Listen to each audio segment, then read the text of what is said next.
उत्तर प्रदेश का एक जिला है बहराइच। पिछले दिनों वहां भेड़ियों के घुस आने का आतंक दिखा तो बहराइच के जो भी बाशिंदे थे वो अपने गांव, अपने मोहल्ले, अपने शहर को बचाने के लिए एक साथ भेड़ियों से निपटते हुए नजर आए। भेड़ियों से तो उन्होंने अपने बहराइच को बचा लिया, मगर धर्म के नाम पर होने वाली हिंसा में अब वही बहराइच जलता हुआ नजर आया। मामला ये बना कि एक 22 साल के नौजवान को अपनी जान गंवानी पड़ गई।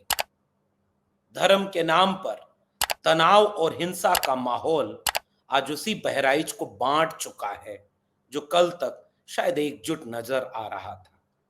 आज उसी बहराइच को हम याद कर रहे हैं।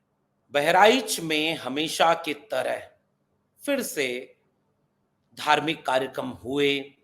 नवरात्र में दुर्गा पूजन का कार्यक्रम हुआ और फिर मूर्ति विसर्जन के लिए डीजे बजाने के साथ एक भीड़ मूर्ति विसर्जन करने जा रही थी। अपुष्ट खबरों के मुताबिक ये पता चल रहा है कि वहां विवाद हुआ। एक पक्ष का कहना है कि डीजे पर ऐसे आपत्तिजनक, घोर आपत्तिजनक गाने बजाए जा रहे थे, उकसाया जा रहा था। दूसरे धर्म के मोहल्लों से ऐसे यात्रा निकल रही थी कि गोया उन्हें उकसाया जाए। दूसरा पक्ष ये कह रहा है कि पत्थर फेंका गया उनके धार्मिक जुलूस पर, जिसकी प्रतिक्रिया में गोपाल मिश्रा नामक एक नौजवान सामने के घर पर चढ़ता है, छत पर लगे हुए हरे रंग के झंडे को उतारता दिख रहा है, बाहें फैलाकर कोई नारा लगाता दिख रहा है और उसके बाद एक भगवा झंडा फहराता दिख रहा है। इसके साथ दूसरी तरफ दोनों पक्ष ये एक दूसरे पर आरोप लगा रहे हैं। एक पक्ष ये आरोप लगा रहा है कि पत्थरबाजी हुई जिससे हिंसा फैल गई, तो दूसरा पक्ष कह रहा है हिंसा फैलाने के लिए उकसाया गया, गंदे और आपत्तिजनक गाने बजा करके उकसा के झंडे तोड़े गए और अपना झंडा फहराया गया। कहानियां अब भारत में ऐसी ही सुनाई जा रही हैं। भारतीय जनता पार्टी की सरकार उत्तर प्रदेश में लॉ एंड ऑर्डर का दावा करती है, कानून व्यवस्था के नाम पर वोट मांगती है, लेकिन वह अपने इंटेलिजेंस फेल्योर को नहीं देखती और हिंसा बढ़ती चली जाती है। जांच की जाएगी, आने वाले कुछ दिनों में शांति होगी और जिसकी हम अपील करते हैं, कृपया अपने बच्चों को हिंसा से बचाएं। इस तरह के किसी भी भीड़ का हिस्सा न होने दें। और जो लोग आज उत्तेजना में भीड़ बनकर के एक दूसरे पर हमलावर हैं, उनसे भी मेरी गुजारिश है, हिंसा आपको जला डालेगी, आपके बच्चों का भविष्य बर्बाद हो जाएगा। इसलिए अपने घरों को लौट जाएं और शांति बहाल करें। मगर इसके बाद एक नागरिक के तौर पर हमें और आपको विचार करना होगा कि इस देश को हम कहां जाते हुए देख रहे हैं। एक वीडियो सोशल मीडिया पर मुझे मिली जिसमें भीड़ है, तिरंगा झंडा भी है, भगवा झंडा भी है, डीजे भी है और डीजे पर ऐसा गाना है जिसे हम आपको सुना नहीं सकते। दूसरा पक्ष ये कहता रहा कि आप अपने धर्म को मनाएं, अपने जुलूस निकालें, आपको जो करना है करें, हम आपके ऊपर आपत्ति नहीं करते। मगर इस देश में अब ये अचानक से एक पैटर्न बन गया है उत्तर प्रदेश का कि ये कहा जाएगा कि किसी ने पत्थर मारा, किसी ने घर पर हमला किया, लेकिन जलेंगी दुकानें, मारे जाएंगे लोग, नुकसान होगा उस आम जनता का जिसे भुखमरी, बेकारी, अशिक्षा और बेरोजगारी से वैसे ही त्रस्त कर दिया गया है। उत्तर प्रदेश में सरकार चलाने वाले मुख्यमंत्री दिल्ली में उपचुनाव की बैठक में मशगूल हैं और वो यह देख रहे हैं कि कैसे उनके प्रदेश के एक हिस्से में तनाव है, हिंसा है, आगजनी है। और इस आगजनी में जो सबसे मुश्किल वक्त है वो वहां के लोगों पर बीत रहा है। हम किस दिशा में अपने देश को जाते हुए देख रहे हैं? क्या ये वही धर्म है जिसके लिए संत कबीर ने कहा था कि मुझको कहाँ ढूंढे रे बंदे, मैं तो तेरे पास में, ना मैं मंदिर ना मैं मस्जिद ना काबे कैलाश में, ना मैं जप में ना मैं तप में ना मैं व्रत उपवास में, खोजी हो तो तुरत मिली हो पल भर की तलाश में, कहे कबीर सुनो भाई साधो मैं तो हूं विश्वास में।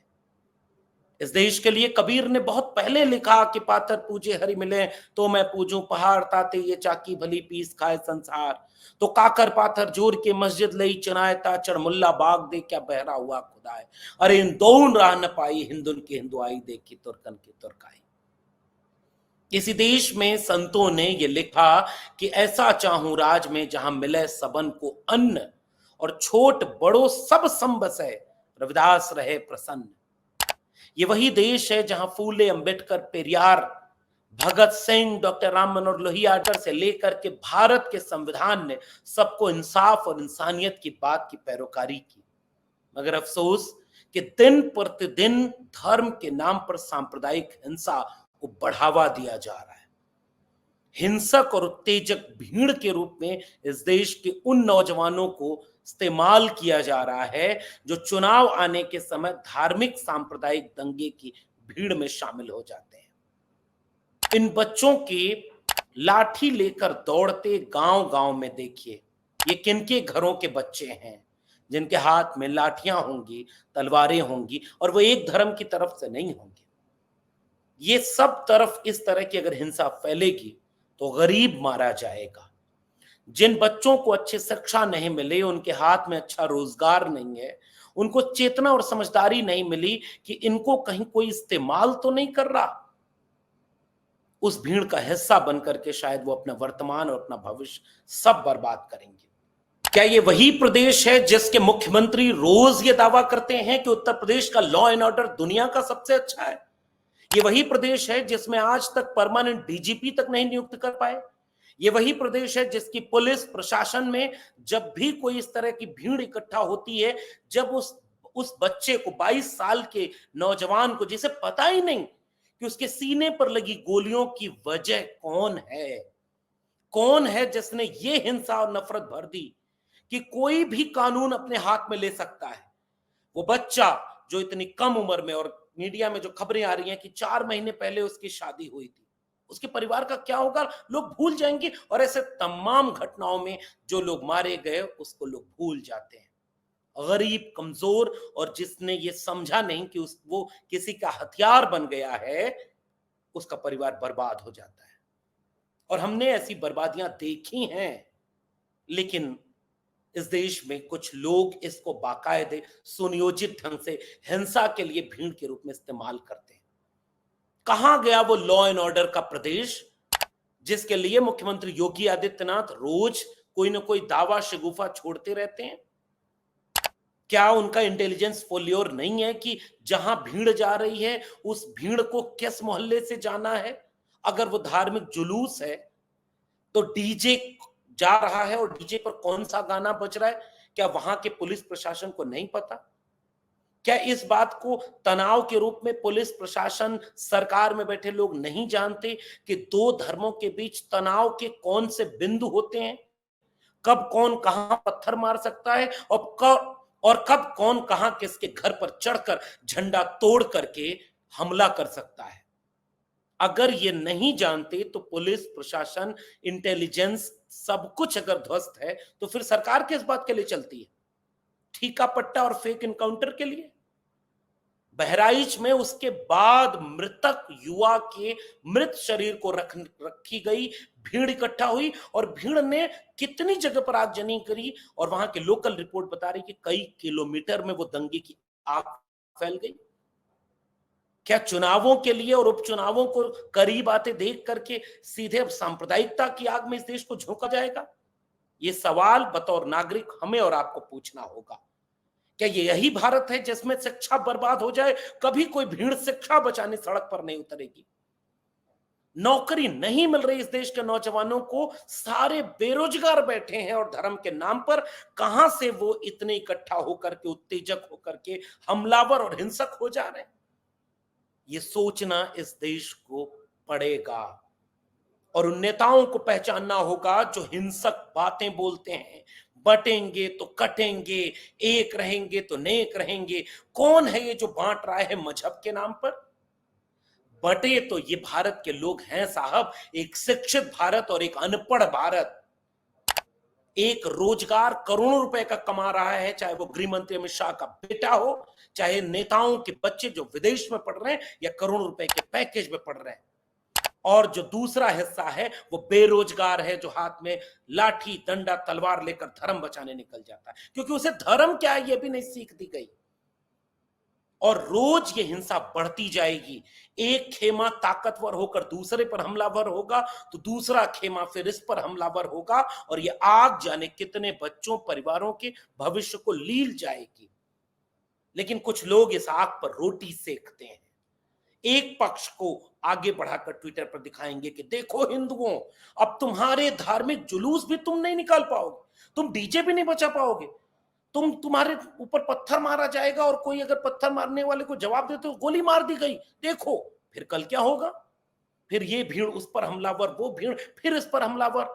दूसरा पक्ष भी तो कहेगा तुमने हमारे घर पर चढ़कर झंडे का रंग उतारा, और डीजे पर तुम गाने ऐसा बजा रहे हो जिससे लगता है रोज उकसाओ, रोज जलील करो।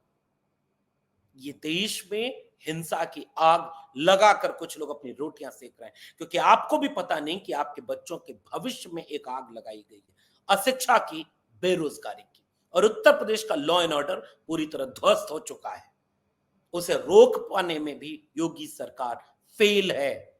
इसलिए फिर से मैं कहना चाहूंगा, बहराइच के लोगों और भी तमाम लोगों, इस घटनाओं को नजीर की तरह देखिए, अपने घरों में लौटिए, अपना भविष्य, अपने बच्चों का भविष्य बचाइए। आपके बच्चे अगर किसी धार्मिक जुलूस में जा रहे हैं तो पहचानिए, पकड़िए, उन्हें देखिए वो क्या कर रहे हैं। कहीं उस भीड़ का हिस्सा तो नहीं चले गए जो उत्तेजक गाने बजा करके किसी दूसरे समुदाय के ऊपर ऐसी आपत्ति करे कि वो उन्हें उकसाए, और कहीं दूसरे समुदाय के लोग भी इस ट्रैप में ना आ जाएं कि वो भी पत्थर फेंकने या हिंसा करने उतर जाएं, जो इस देश में कुछ लोग चाहते हैं। वो तब तक आपको उकसाएंगे जब तक आप प्रतिक्रिया न देने लगे, और उसके बाद दोनों तरफ केवल आग लगेगी। लगेगी आग तो आएंगे घर कई इज्जत में। यहां पे सिर्फ हमारा मकान थोड़े है। बहराइच की ये आग फिर से आपको संदेश दे रही है, कोई बाहरी भेड़िया घुसा तो बहराइच एकजुट होकर के उस भेड़िए से लड़ गया, लेकिन घर के भीतर जो आग लगा गया उससे बहराइच जल गया। सोचिएगा कि कौन किसको एक रहने और नेक रहने की बात कह गया और किसे बांट गया। विचार करिएगा। शुक्रिया।